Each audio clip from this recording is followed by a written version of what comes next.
So today is Missionary Christmas. Merry Christmas, everyone. Yeah, very good.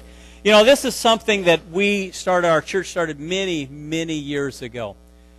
We want to have an opportunity to bless those who are serving the Lord, bless those who are serving in other parts of the world, and we are supporting them as missionaries. And the thought came many years ago, well, let's send a special Christmas gift to our missionaries. And so to do that, we had to back up in time to get it to our missionaries. And that was back when it took 6 weeks maybe to send a gift to a missionary across the seas. And so we backed that up, and often right at the end of September, the beginning of October, we would do a meal together. And we would take an offering so that we can give our missionaries a Christmas gift. And we've come to this pattern of just inviting one of our missionaries to come and share with us. And we have some of our missionaries to share with us. And this is a special bonus because these are some of the missionaries that possibly we know the best. We watched Thomas grow up in this church. And I often say of Thomas, I heard very often that he wasn't going to be allowed to grow up. I heard his Sunday school teacher say more than once, I'm going to have to kill that boy. We're so glad they didn't, because he loves the Lord and he's serving the Lord. And then he met Kristine, and she is delightful. And I've known Kristine longer than I've known Thomas. And watching them come together and then desire to serve the Lord together. And so they are serving the Lord together. They are within Faith Ministry, which used to be American Missionary Fellowship, which used to be, a long time ago, American Sunday School Union. And they are serving in kind of rural ministries in northern Illinois, and I'll let them fill in the details. But it's just a delight to watch them serve the Lord. And we get a sense, with that picture, we get a sense of what John said in his letter. There's no greater joy than to see and to hear of my children following the Lord and serving the Lord. So we're anxious to hear from you and to be encouraged by you. So Thomas, you come and share with us, and Kristine will share with us in a bit too in music. And so we are glad to have you with us. Let's welcome them to our church. So. All right. All right. I'm really glad to be able to come back and visit and be able to visit in this kind of capacity. As Glenn did mention, I wasn't necessarily always the best, but I think by the time I left, I was a blessing most of the time. But there's a lot of things I want to share about with our ministry. But the first thing I want to share about with our ministry is some of the things that this church has directly influenced into our ministry. Everything in our ministry is directly influenced by those who support us in our ministry. And that means you guys, it's not just ours, it's your guys' ministry as well.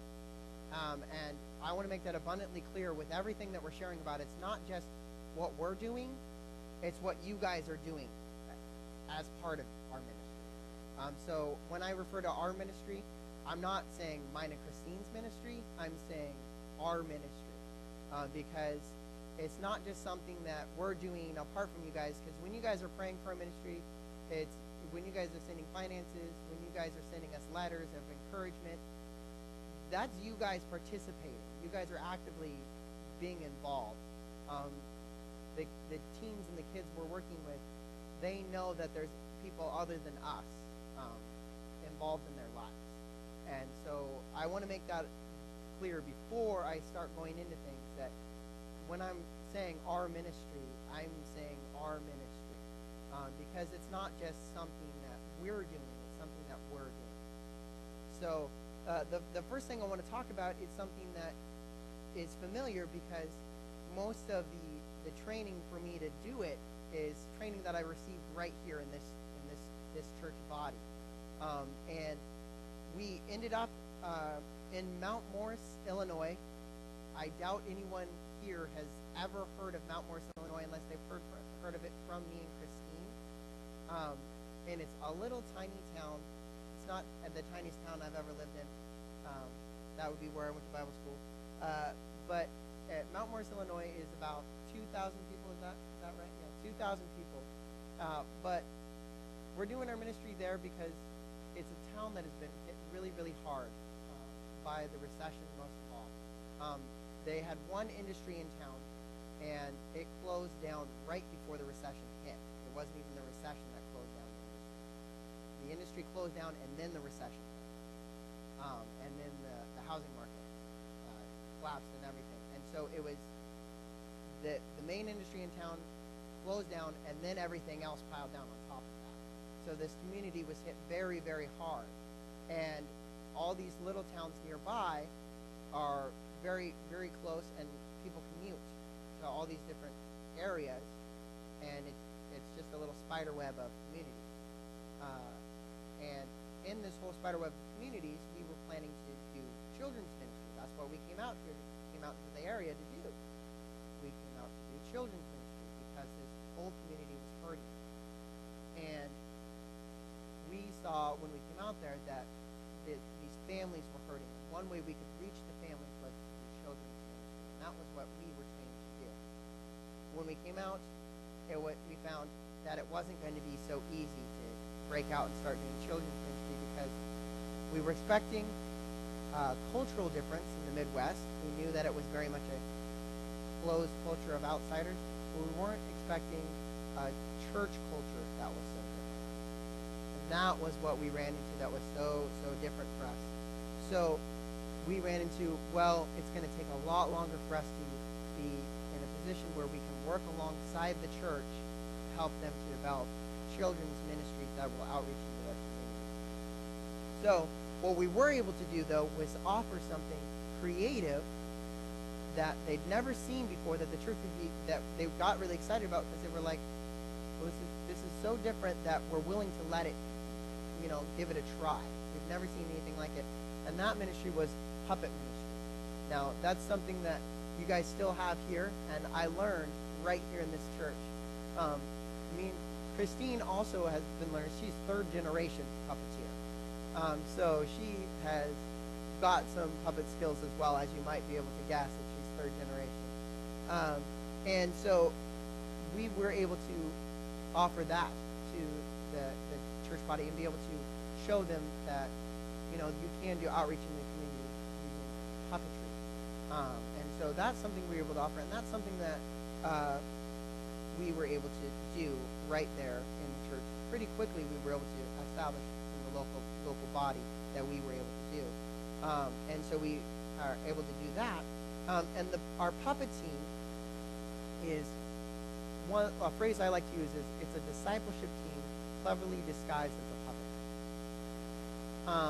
And a verse I like to use as the idea of our puppet team is found in 2 Timothy. And it's 2 Timothy 2:2. Most of you guys have heard this verse before. And it says, "And these things that you have heard from me among many witnesses, commit these to faithful men who will be able to teach others also." Because the idea that we have with our puppet team is we are teaching others to teach others as we've been taught. Because like I said, these are skills I've learned right here, and I'm teaching them to others to teach. And it's not just we're teaching puppetry, we're teaching the gospel. We may be teaching it with a creative tool, we may be teaching it with puppets, or we may be teaching it with gospel illusions, but we're teaching a tool to teach others. I want to talk about two teams on the puppet team. They're twins. One of them, he's kind of socially awkward, but through the puppet team, he has been able to step up and become a leader. He's the only guy who stayed consistent with the puppet team. And he has become a leader on the puppet team. And no one would expect that from this guy because they've really not given him the time of day most of the time because he's got multiple older sisters and he's kind of downtrodden a lot because he's socially awkward, and so they just kind of do things for him all the time, and they're just kind of like, whatever, shove them off. But he's found this avenue that he can share with other people. He's found a way, and he is constantly asking me questions. He's constantly saying, hey, is this a good idea? Can we do it this way? Hey, can we share like this? Hey, I have this great idea. Hey, can we do this song? Hey, can we throw this into the script? hey, can I do this character puppet? Hey, and he even wants to be the guy out front, in front of people. And he's a guy who doesn't really have social skills, and he wants to be the guy out front talking to people. And this is a guy who 3 years ago, couldn't put, several sentences together without stumbling or circling back to what he was originally saying.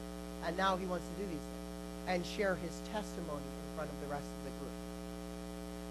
And these are the types of things he's doing, because he had somebody willing to take the time to sit down and teach him these things and do it and spend the time studying with him. His sister also, she's the youngest. They're twins, but she's the younger of the two twins. She's treated like the youngest, but she does so much in her family. She has been able to have a lot of personal investment because we have not a huge puppet team from Kristine and I, and because we spend a lot of time with them one-on-one. It's a discipleship team. We are spending time with these individuals. Now, we are doing it through puppetry, but she knows that we're teaching them through Scripture. And because of this one-on-one relationship, when it was time for her to be baptized, she didn't want the pastor of the church to do it. She didn't want the youth pastor to do it. She came and she asked if I would be the one to do it. She came to me and she said, would you do it? And I said, well, I didn't know what the church's policy is if they were willing to have somebody other than one of the pastors to do it. And she said, well, then we need to talk to the pastor because I want you to be the one to do it. And if the church doesn't, if the church doesn't want you to do it, then let's do it some other time, because I want you to be the one to do it because you're the one who has really been the one that's been, teaching me. And the church was like fine with it because they knew that I was the one that had been teaching and discipling them. And so we have been discipling to this puppet team, and we've been coming alongside the church and showing them that their teens, who they've been largely saying, teens are for having a youth group. They do their own, fun thing at youth group. The teens in their group, they can teach, they can learn, they can be taught to teach, they can be used. We've been coming alongside and saying, hey, you guys, they can do a lot, and you don't have to ignore it. You don't have to ignore them. They're not just something else. The church that we've been partnering with, they have amazing adult resources and things like that. And they have amazing small group resources. And they do all sorts of amazing outreach for adults, but their teens and their kids, a lot of times they don't know how to outreach them or to teach them because they don't have the resources. And so one thing we've also been doing with them and partnering with them is Backyard Bible Club. We've been taking the puppet team, and during part of the year, we have been doing Backyard Bible Clubs with the teams from puppet team. We divide up a smaller portion of the year with those who can't make the full year-long commitment for puppet team. We have Backyard Bible Club training in the spring. And we partner with CEF as well with this one. And I do a training time. It's during the same time that we'd normally doing puppet team.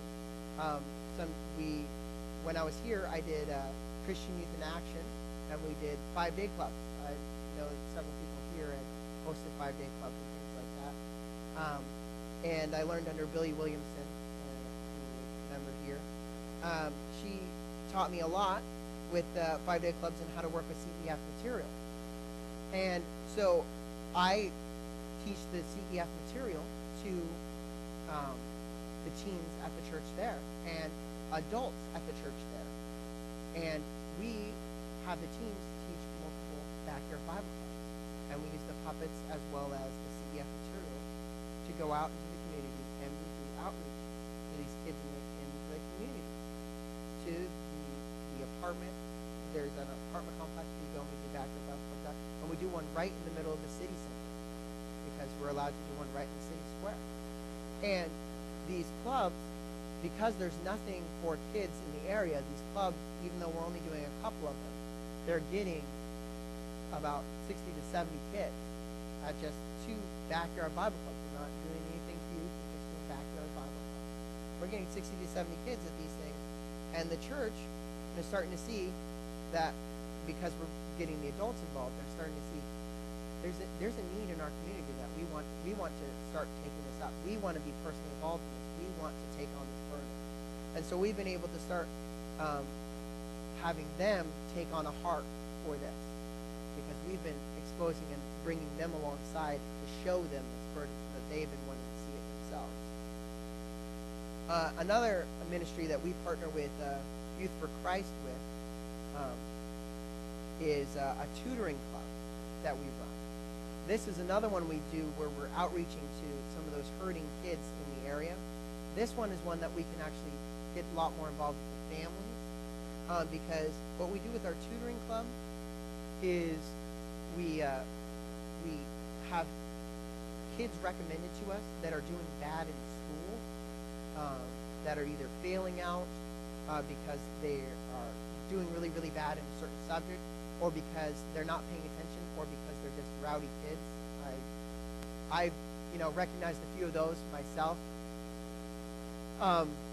I do pretty well with this program because I can usually recognize what the problem is.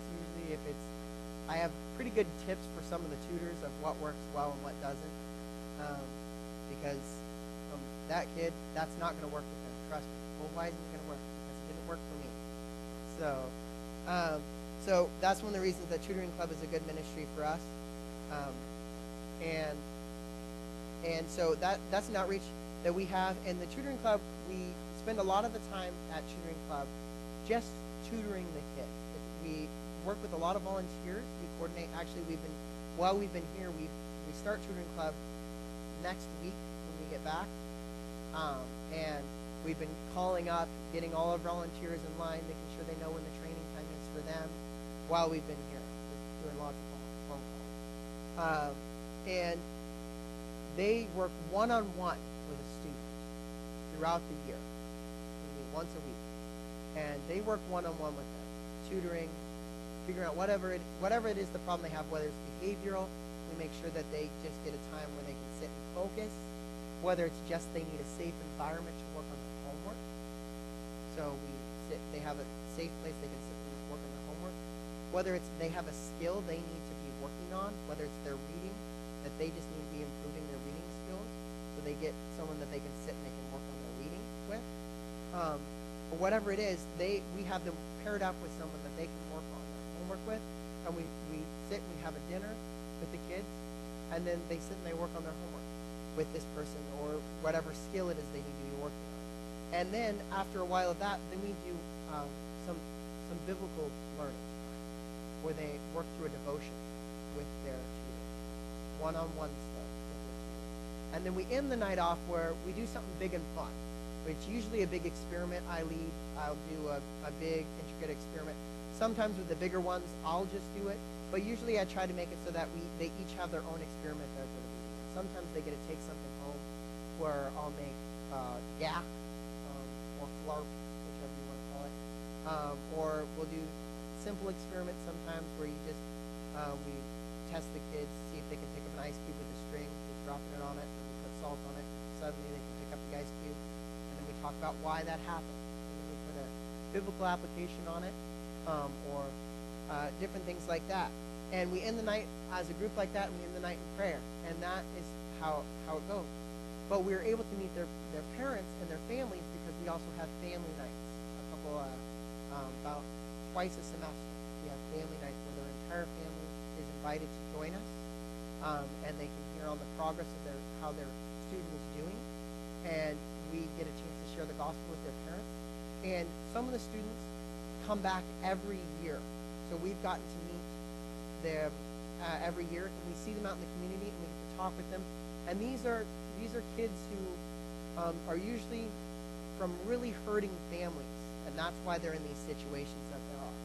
So we get to see them in these home settings. Sometimes they need a ride to club. Me and Kristine have provided rides to some of the kids, and we really get to see them in their home situations and really get to talk with them. So it's a really good chance for us to meet the entire family and bond with them, and not just an individual kid. And because the tutors are working one-on-one with these kids, they get to develop a really tight bond. Sometimes the tutors and the tutees, they develop such a good bond that even after tutoring club is done, they end up doing things with the family outside of tutoring club during the summer because they've met all year long. We had one of the tutors invited one of the families to the family camp that the church did. They invited them to the family camp, and the family came to the family camp because the tutor had invited them. And it wasn't because the church had invited them. If the church had invited them, they probably wouldn't have come. But because the tutor personally invited them, they came. Because they had worked one-on-one with the child. And so that's kind of what we coordinate with that one. One of our other outreach, very outreach-focused, working with kids or teens that are more hard, is one of our more time-consuming outreaches, and probably one of the most confusing for people who don't witness it themselves, is the gaming group. And I probably get more questions about this ministry than any other ministry we do. And this is one that just kind of fell into our lap. We were going out to work with kids mostly, and that was what our focus was when we moved out to Mount Morris, was to work with kids. And this ministry is mostly focused on older teens and college-age guys. So it's not really what our focus was. I'd worked with that age group before, but not extensively. But this one is mostly focused on older teens and college-age guys who are nerds. That's the best way to describe it. And I don't think any of them would be ashamed to admit that that's who they are. They are all nerds. But that's who they are. They're very much nerds. But there are nerds who would never come near a church building, a person who claimed to be a Christian. They would stay away from you, like the plague. And our goal is to show them that Christians are not what they say they are, what the internet says they are, what the world says they are, and to teach them about Christ and who he really is. And to do it in a unique way that they want to keep coming back. And that's what we've been doing with them. And it's a gaming group in that we offer a unique reason for them to come. And we play tabletop games with these guys. And if you don't know what a tabletop game, it's a pen and paper game where you pretty much the entire game is on a piece of paper or in words. And yeah, exactly, Doug, nerd. It's very much an imaginative game that's very much a story-based game where you just make up a character in the story and one person tells the story and you make choices in the game. Choose your own adventure. The old books, Choose Your Own Adventure. It's a lot like that except for you roll dice. And it's very expansive and all sorts of craziness. And I could get into the rules of the game and then you'd start going, I am confused. But Kristine watches the game and gets confused. But it's very, very, very expensive. There's all sorts of different ones we play with them. We also play big, long board games that take like 5 hours to complete. And I'm not talking like Monopoly complex. I'm talking, I don't know, very, very long. I tell you some of the names. I've told a lot of people some of the names, and they go, I've never heard a single one of those names. But yeah, it's very. But they come because nobody's offering these type of games, except for you could go to a gaming store in a bigger city, and you can find that they offer these games in tournament play and things like that. But we offer them in a small community, and that's not something you will find. So they will come to our house physically to play these games. And these guys are guys who this is their only social outlet that they have besides work. They don't go anywhere else to do anything social besides work and this game group. It's the only thing they do. So they come to the game group, and it's their only social outlet. Most of these guys look forward to this all week long, to come to this game group, because it's the only social outlet they have. They play computer games, and they go to work, and that's it. This is the only social outlet they have. So we feed them dinner, we play these games with them, and we don't share the gospel the night of the game. I share the gospel with them when I have them one-on-one. I have my deep conversations with them when I'm one-on-one with them. That's when I share the gospel with them. If they come early to game group, that's when I'll talk with them. If they stay late, a lot of the guys will stay late just to talk with me, to ask me questions. Or that happens more often than any other time when I get to share when they stay late. Or they'll want to do something with me throughout the week. They'll want to come over and play a game with me, or they'll want to play a game with me online. I have a headset so I can actually talk to them. So I will talk to them online, and that's when I can talk to them about these things. The game group is so that I have a reason to develop that relationship with them, and they want to keep coming back. And it's a unique experience. So they want to come. And they've gotten to the point where they acknowledge that I have a real relationship with Christ. None of these guys want that relationship. I've presented them with that opportunity. At this point, most of them are saying, "Yeah, I acknowledge that you've got that real. You're really living out what you believe, but you're not. You're the exception to the rule. You aren't the rule." We've also gotten to the point where we started introducing them to other Christians who are living out their life as Christ does. Because these are guys who are, "I'm not going to go near a Christian because all Christians are this way. I put them in a box because this is what the rules are." So that they're having to try and acknowledge the rules don't fit this way. Most of these guys, though, have been burned by the church in some way, or a family member has been burned by the church. So the reason they hate the church or Christians is because either their family has taught them to, or because for some reason something has happened in their life that has pushed them so far away. They're very hardened to the gospel. They're definitely not the low-hanging fruit, so to speak. And it's very hard and heartbreaking sometimes after having conversations with these guys where I just lay out the gospel, I pour out, lay myself out there sharing the gospel with one of these guys, and they just say, "Well, this is a conversation we'll have for a long time, but I'm not going to change my mind. I know you're being out there, but I'm not going to change on it." But they're listening, but you think you're making progress. But it's very, very heartbreaking, because I don't want to see any of these guys go to hell. But that's the choices that they're making right now. But I don't want to give up on any of them. These are the ministries we do throughout the year that I've been sharing with you about. We also do camp ministries throughout the summer. I'm getting a little long-winded. My wife is signaling at me.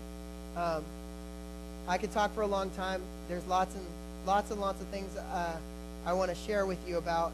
There will be some time for questions and stuff if you want to ask me more. But I also want to show you guys some pictures so that you guys can see some of these people that we work with. There will be a video here in a second, and there'll be 3 sections in the video. And the first section is just some pictures of what we do throughout the school year time, like our year-round ministries type thing. And those are the things I've been talking about. And that'll show you some of those pictures and some of the teams we work with. And then the second section is, I know the third section